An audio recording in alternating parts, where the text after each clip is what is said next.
right, it's another super day in Raising Empowered Kids. I am Sylvia. Hello, business partner Tammy. Hey everyone. Hey, and of course, if you've been following us all of this past few weeks, you know that we're always looking for the best of the best people to share our interviews with. So today, our guest is actually, she has like 3 check marks. So she's a parent, check, of 6 kids. She's an educator, check, because she has both 2 different licenses, I guess, Montessori and Acton. And she is an entrepreneur, check, because she owns Wonderstorm Academy. Wow. So much. So let's just bring her in. And Most people have a hard time doing one thing, never mind 3, right, Sylvia? But this is the power of 3. We know the power of 3 is fabulous, so I can't wait to learn all about this superstar. Yes. And so, of course, stay tuned. Remember, we are still promoting and running getting excited for our Raising and Empowered Kids adventure happening June 1st in Niagara Falls, Canada. And so you want to make sure you don't miss out. Go to the website to learn more about it or reach out to us in Messenger and find out how you can be a part of that. All right, let's go immediately over to our guest. Hi, Holly. Yay! So good to see you and thanks for joining us. Oh my goodness, thank you for having me. So you're calling in all the way. Sorry, Tammy. You're calling in all the way from Laguna Hills, California. And I know that your background, beautiful. We can't wait to hear about where you got to where you are now, because Wonderstorm Academy has moved because of the demand for your type. You're such a special school that's much needed in education. So can you tell our viewers here a little bit about how you got into starting your school and a little bit about yourself? Sure, I would love to. So this all started way back when I was about 5 years old, actually. I've known ever since I was a little person that I knew I was meant to be in education. I remember sitting in my classroom and my teachers would be giving a lesson and I'd be writing out my version of the lesson on a piece of paper.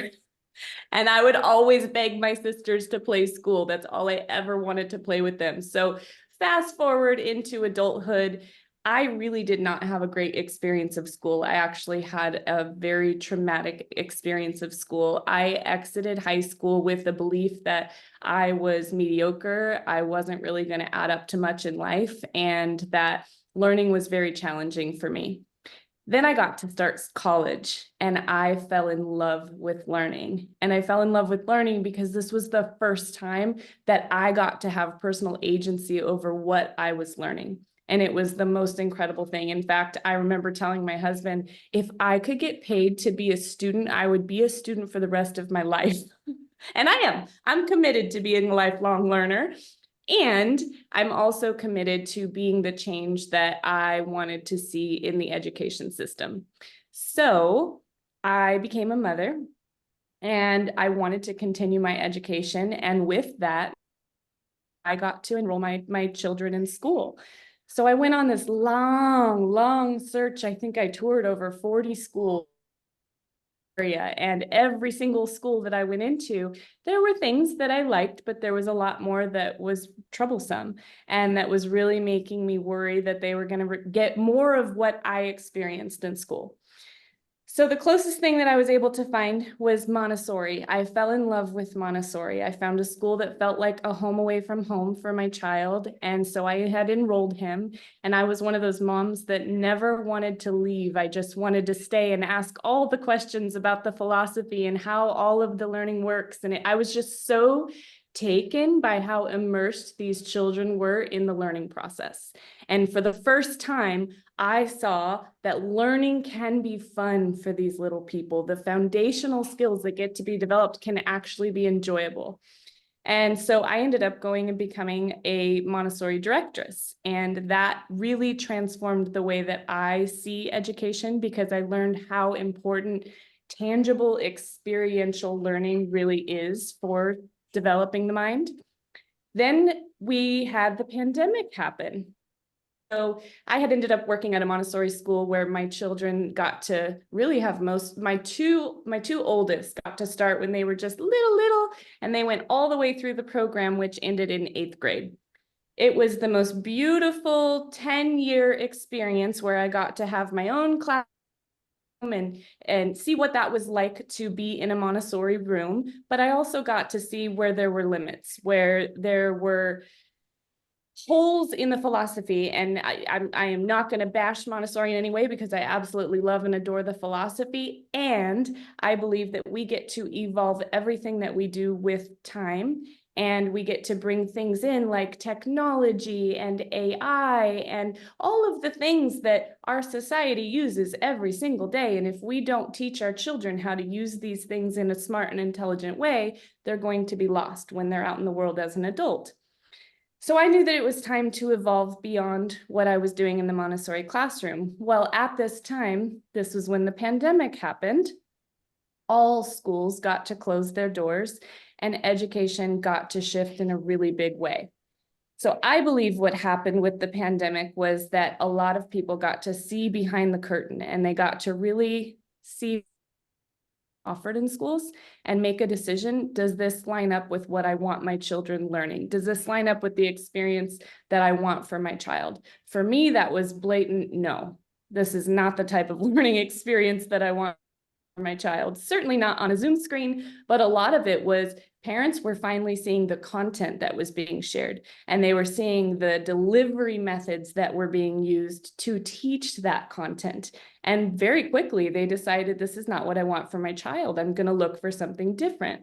I was one of those parents, so I decided to do the thing I swore I was never, ever, ever going to do, which was homeschool. And the reason I didn't think I wanted to homeschool is because I never wanted my children to be limited to what was inside my brain, because I grew up with the belief that I wasn't smart based on my experience of schooling.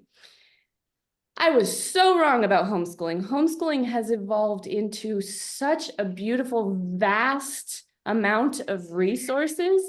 You're not limited to the one teacher that you get assigned for the year. You get to select from these people who have devoted their whole life to whatever subject it is that you're wanting to explore. So if you're interested in poetry, you don't just learn from Miss Williams, the 6th grade language arts teacher, your little segment of poetry. You get to learn from a master who has their PhD in poetry and has won awards and recited them on stages and moved people to tears with what they've been able to create through poetry.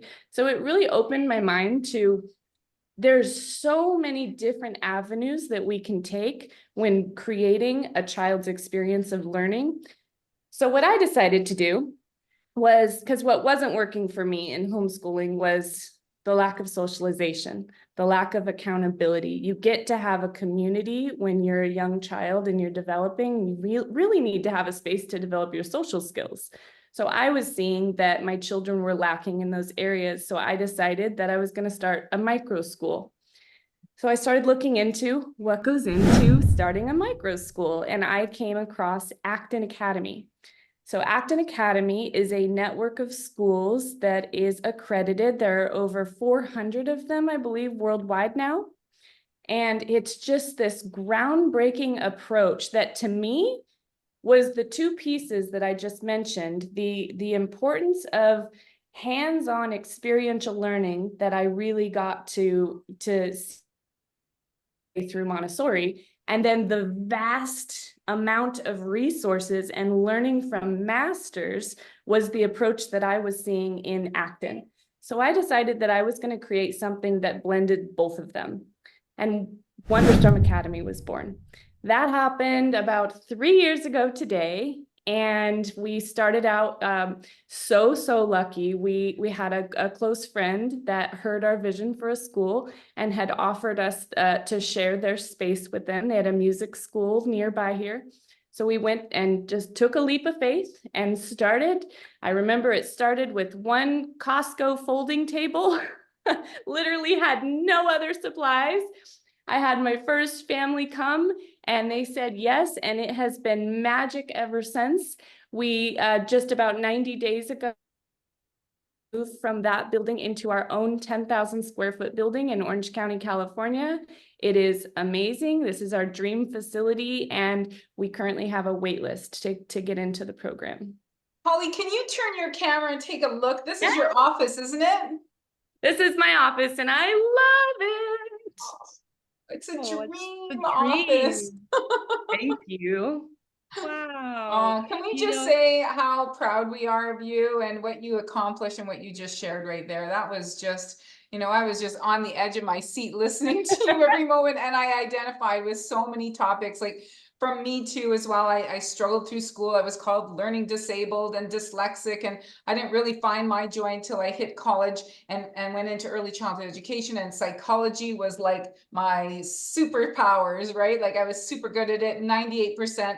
And I'm like, I'm not smart. My prof's like, oh, yes, you are. And then from there, I went into teaching. And again, I was almost 4.0 grade point average, and I just excelled in education. So again, it's like you said, finding your path. And then for me, I didn't want to become the same teacher that everybody else was. I didn't have a very positive experience in education, so I wanted to make every experience for every single child to be something extraordinary. I wanted to find the gifts and the jewels and the gems in every single one of them, just like you. And for me, my breakout moment also happened during COVID. I felt very isolated and alone in teaching kindergarten masterclass. And then COVID for me was an explosion of connecting with like-minded educators internationally. So our stories were very, very much in alignment, and we use the hero language as well with each other. And I love Acton Academy. So I'm super excited to learn more about you and have everybody hear your amazing and inspiring story. Well, I have to add that Holly and I have met, and she somehow is always able to look and talk and feel so calm.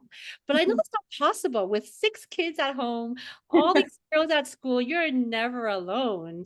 So that just shows how you've been able to just stay so positive and be able to give everybody the comfort and the confidence, that things are going right, and you'll figure a way to get through it. But that's all about empowerment too. And that you are yourself the person that is the best mentor for all your kids and your heroes.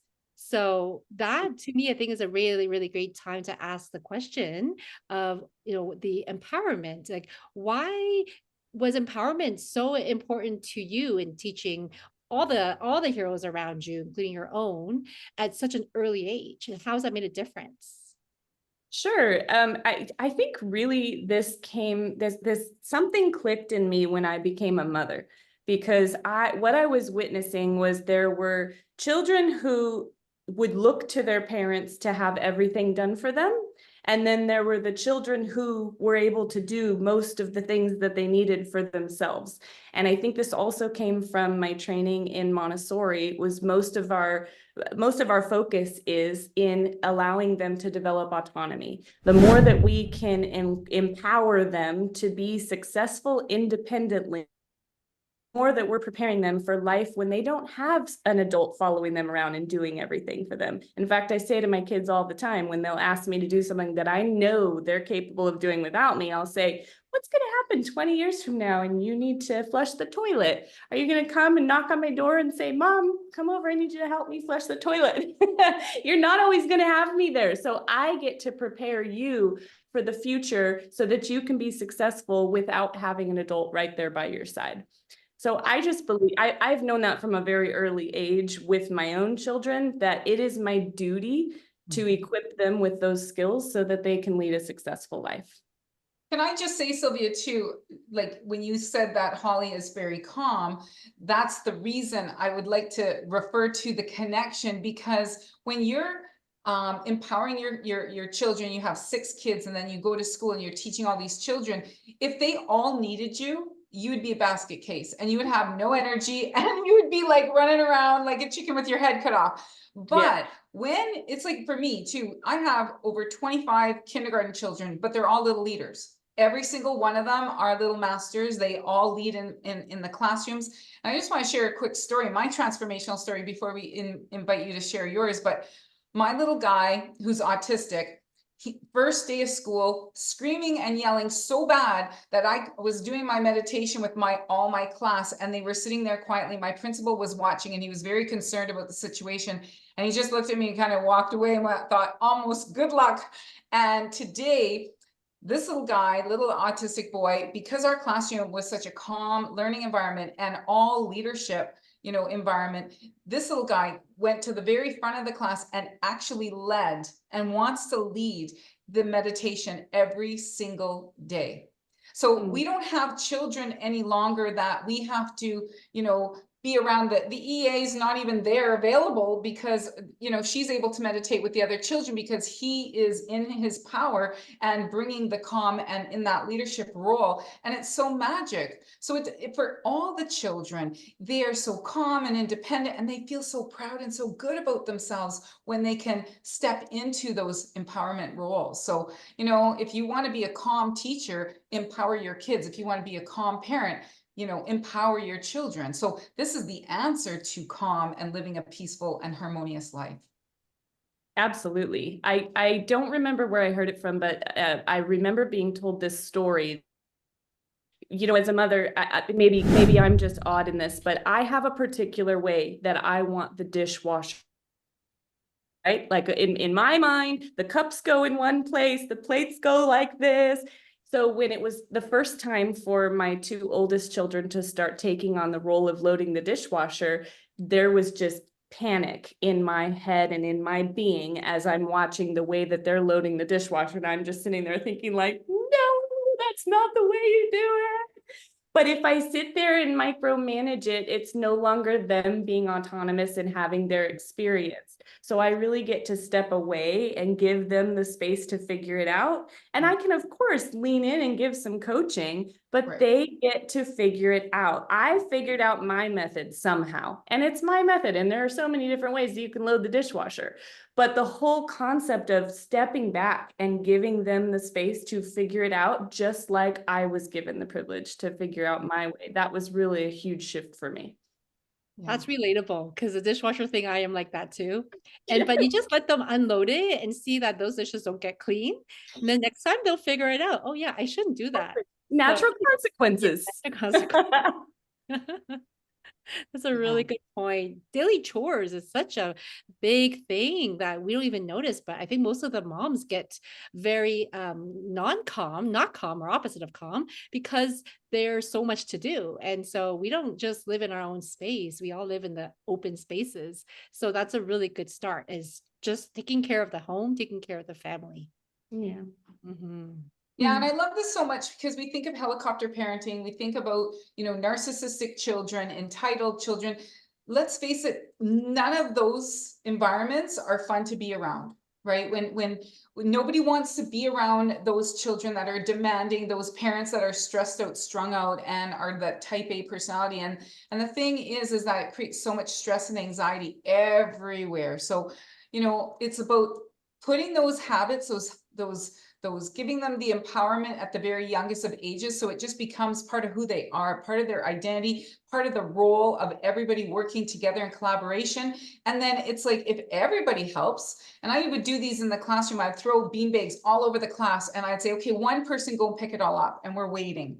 And I say, okay, let's throw all the beanbags all over, and then everybody go and help. Let's count, 10 seconds, done. Guess what? Now we can play our game. So the more we all help together, the more fun and play we can do together as well. So it becomes the importance of teamwork and collaboration and communication creates more fun for everyone.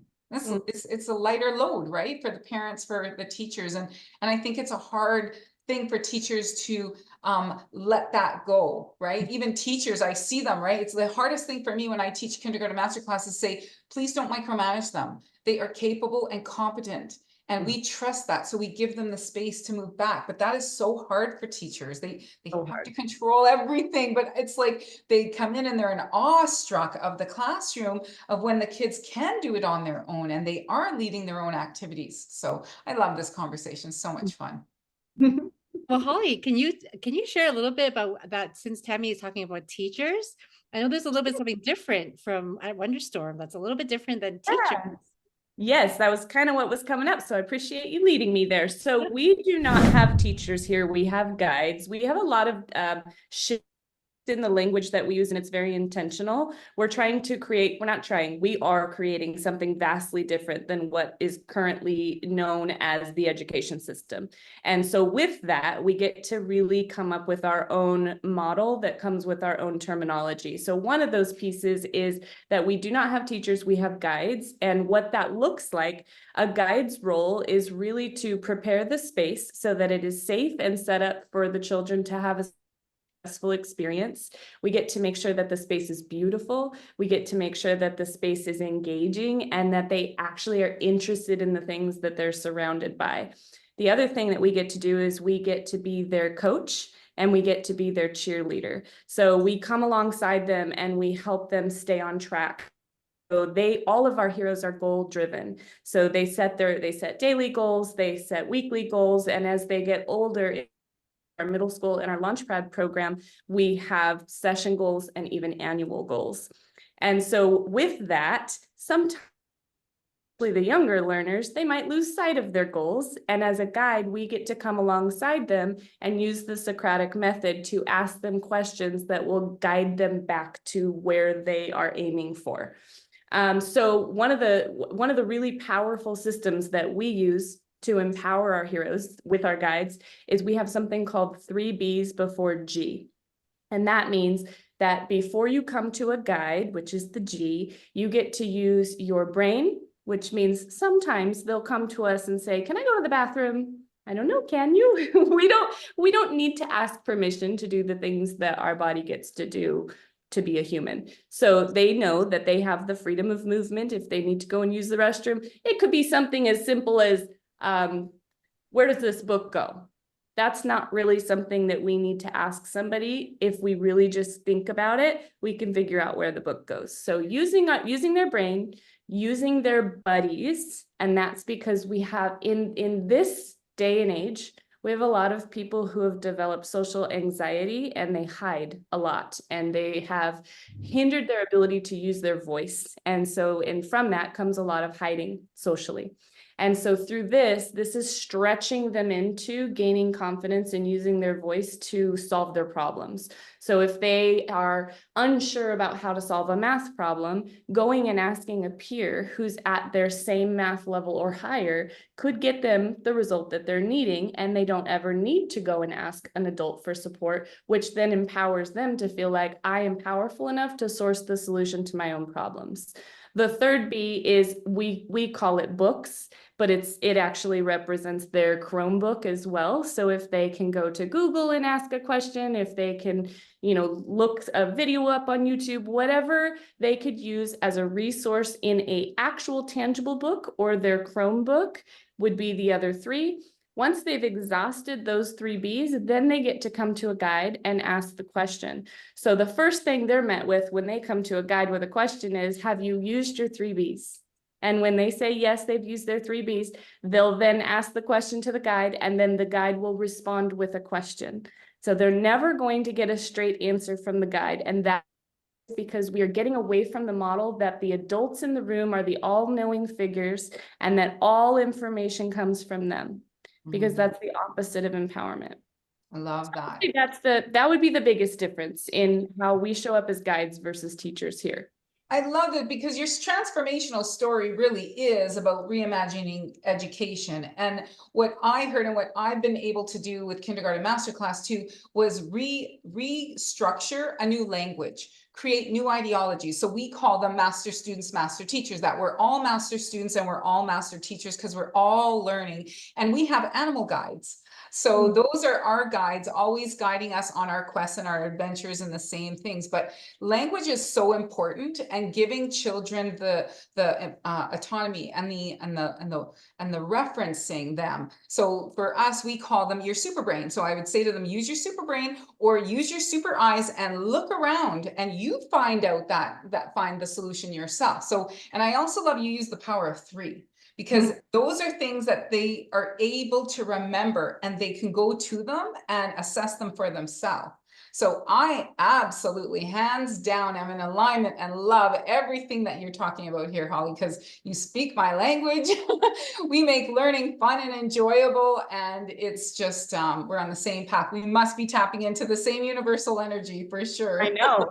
I think we're going to get to visit each other's programs. I think so. And that's it, right? I love that you use books too, because I'm a storyteller. I do everything with the power of stories, because we remember stories. When things are told to us in a story, we remember it. And we also remember it best when we teach it and tell it to someone else. That's one of the biggest ways that we remember. That's why in our class, I call it, we're all master students and we're all master teachers, especially Miss Values. I say, I'm only the 2%.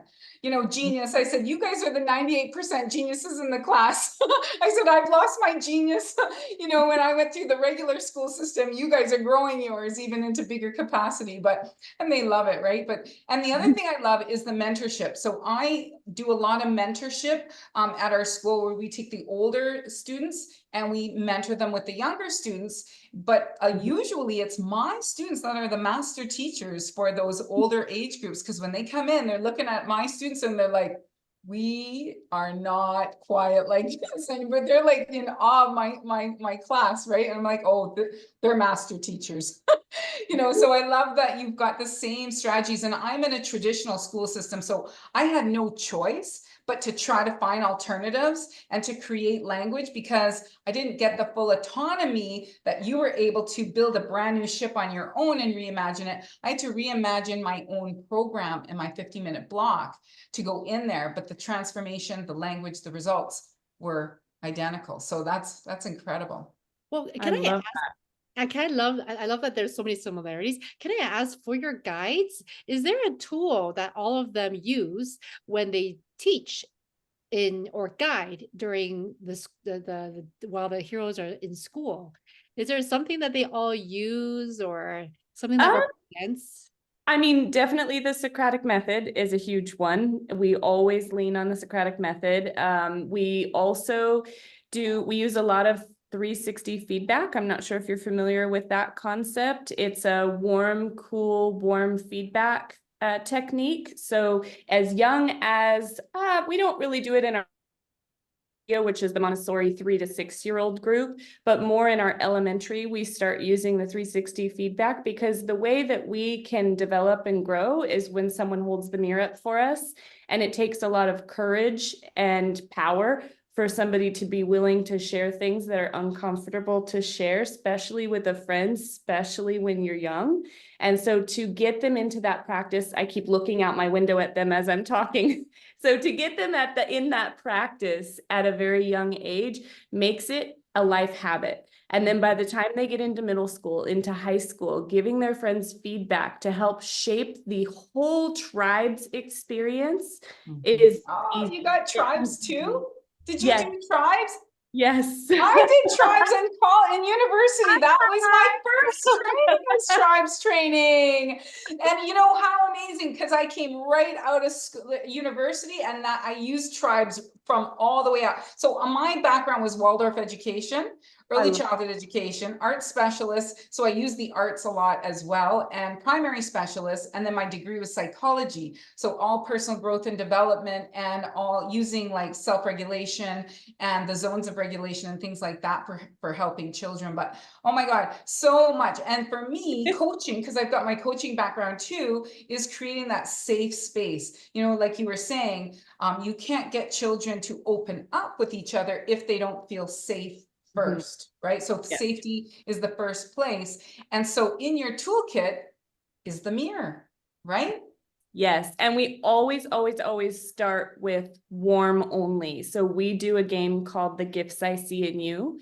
And what we'll do is we will start a timer, or actually we play music, and then everybody's just kind of moving around the space. And we blend the studios together. So you've got from 5 all the way to 16 in the same space. And we've got music playing. When the music stops, whoever you're closest to, you turn to them, and for about a minute's period of time, you say, "The gifts I see in you are," and you are just pouring wonderful, warm compliments and feedback into your partner. And then we say switch, they get to trade places, the other gets to receive. They acknowledge the warm feedback and say thank you, and I received that first, and then they get to each take a turn. Then we go again. So everybody's getting a random, healthy sampling of feedback from the group, always starting with filling the cup up and giving them feedback that lands and feels so warm and ooey gooey in our hearts.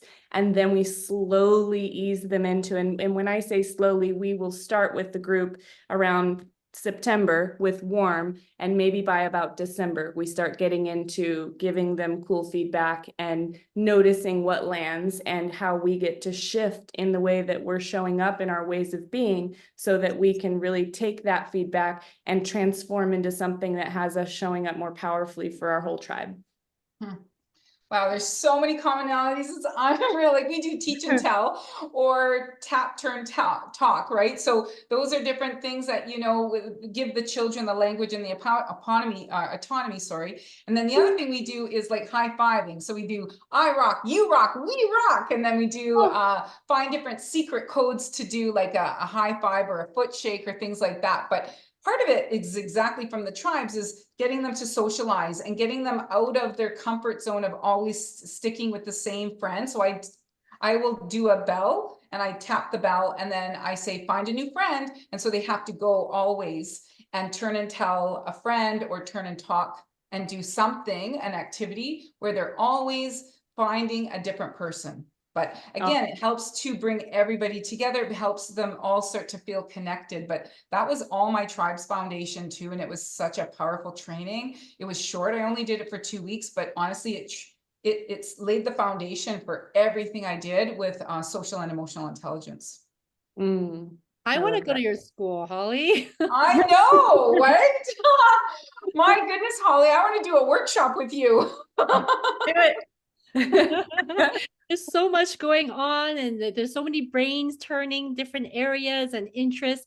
I know that you have such a wide range, and the older kids get to really pursue their interests and really take it on. Like if they love video, they get to go and produce some movies, right? Whatever you do is with the intention of going beyond. Yes. So just out of curiosity, would any of your heroes be open to coming on and answering maybe a question or a question basically? Oh my goodness. Yeah, I could definitely pull a couple in. Do you want me to go grab one? Yeah, we would love Let me it. go get a couple of them. Give me a second. Yes. All right. I have Skyly with us. Oh, hi, superhero Skyly. They've got a question or two for you. Is that okay? Yeah. Okay. Tabby, do you want to go ahead and ask? Sure. So Skyly, we were just wondering if you had a magic wand in your hand and you could change one thing in the world, what would that be? Bad people in the world that are like taking kids and stuff like that. And So a whole world of superheroes like yourself. yeah. I'm up for that. Let's you know what I say? I say, you know, everybody has a hero, a victim, and somebody like a bully inside of them, right? And I say, but we all have a choice to be the hero. And so with that little magic wand, imagine if we could invite everybody to let their little victim or let their little bully kind of go to the side, and we would all step into our hero and help make the world a better place. Wouldn't that be awesome? Yeah. That's a dream in my heart too, Holly. Or not Holly. What was your name again, sweetheart? Skyly. Skylar. That would be a dream in my heart too. I want to create heaven here on earth. So I love that dream. And what is your favorite thing or favorite passion that you like to do? Horseback riding. Horse riding. Whoa, that's quite skilled. Good for And you. what are you very good at? What's your strength in the classroom or at the school? Probably being very Being a leader, kind of. Wow, that's a great superpower. Leadership. Awesome. Thank you Wow. for taking the lead to come in here and do this quick little interview with us. Thank you so much, Skylar. Yeah, it took a lot of courage and bravery. Good job. Thank you so much, Thank sweetie. Do you want to go you. next? We're gonna have one more. Do you want to go? Okay. Last That's clue. awesome. We will find someone. Thank you. That was I think she got awesome. a little nervous there. It does take a little bravery. That was pretty great. No warning. She was just like, yep, I'll do it. You can That's be there. courage and that's leadership, right? What she's talking about. Look at how awesome that school is. I want to go there. Holly, I want to redo my school there. Can I go redo my whole education there? Hi, Ivy. Come on in. Hi, Ivy. We have a quick couple of questions for you. Would that be okay? Mm-hmm. Okay, go ahead. Hi, Ivy. So the one thing we'd like to ask you is if we gave you a magical wand and you had that magical wand in your hand, what's the one thing you would want to change in the world? All the wars. You know, I love this because again, more peace in the world, right? I love that you thought that because I know Sylvia, myself, Holly, we all would want more peace in the world. And what would you say to other kids or young people or other heroes that we could do to help with having more peace in the world? And spread magic everywhere. Right? I love that. We would just have fairy dust and we'd throw it over top of everybody to help them be their best that they can be. Right? When everybody's doing their very best and trying their very best, then that's all we could do to bring more magic and peace and harmony in the world, right? I And love keep that being answer. the hero. And keep being the hero, because when we're all heroes, and there's no reason why there needs to be war anymore, right? Yeah, just be the hero that you are. Awesome. Sure. And then maybe one last question is, what is one thing that you love doing, you're really, really good at, that you help, maybe that helps become your superpower for your class? Are you good at drawing or swimming, or what are you really good at? Drawing. Oh, see, I knew that. That was my first guess, wasn't it? I bet you I have kind of superpowers too. I'm a good guesser. What do you like to draw? Do you like people, animals, trees? Animals. Yeah. I love drawing animals too. We have a little character that we call Annie the ant, and she's super cute. And Mr. Joshua Finch teaches all the children in kindergarten masterclass how to draw her. Do you want to learn how to draw Annie the ant? We have a video, right? Holly. We actually have a video on how to draw Annie the ant, so we could share that with your class in school. Well, thank you for being so brave to come in and not know what we're going to be asking, but you answered all of the questions. Thank you so much. Job. Ivy. You're welcome. Thank you, Ivy. Have a great one. That was awesome. I love that. You know how courageous and brave and just spontaneous like that, and allowing them to answer it organically, like not being rehearsed, is just the best way possible. Yep. I agree. I never know how it's going to go, and every time I just get goosebumps. I know. Yeah, exactly. Awesome. Well, I have a feeling that this is not the this is just the beginning of many more conversations, because I keep telling Tammy about Holly, I keep telling Holly about Tammy, and I'm like, this is great. Now I don't have to translate both of your languages, because actually Holly, we're kindred spirits, right? I know. I feel like we're sisters or something. Like, how is this doing? I feel like you're the carbon copy of me. Even our struggles through the school system and our pain to purpose and reimagining education and creating a new language, and our, you know, our experiences all around, and even using the words guides and coaching and mentorship and things like that. It just, and the heroes, right? Like, so I say to every day to my students, I say the hero in me sees the hero in you, and that's how we end it together. I love that. Yeah. Beautiful. Well, I have to say again, thank you for taking time during your school to chat with us. It has been super inspiring. And if anyone is so fascinated as we are, be sure to go to wonderstormacademy.com and connect with Holly. In the meantime, we're going to keep asking all our viewers to share this video to promote the importance of empowering kids at a very, very young age. And we're also doing a little giveaway to give away some empowerment books. So be sure to email us or message us so that we can enter you into the drawing.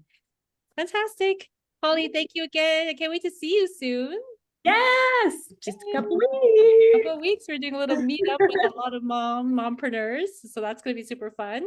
And then we'll get to visit. So hopefully we'll be able to get some nice pictures to share with our community who has been actually already following this interview.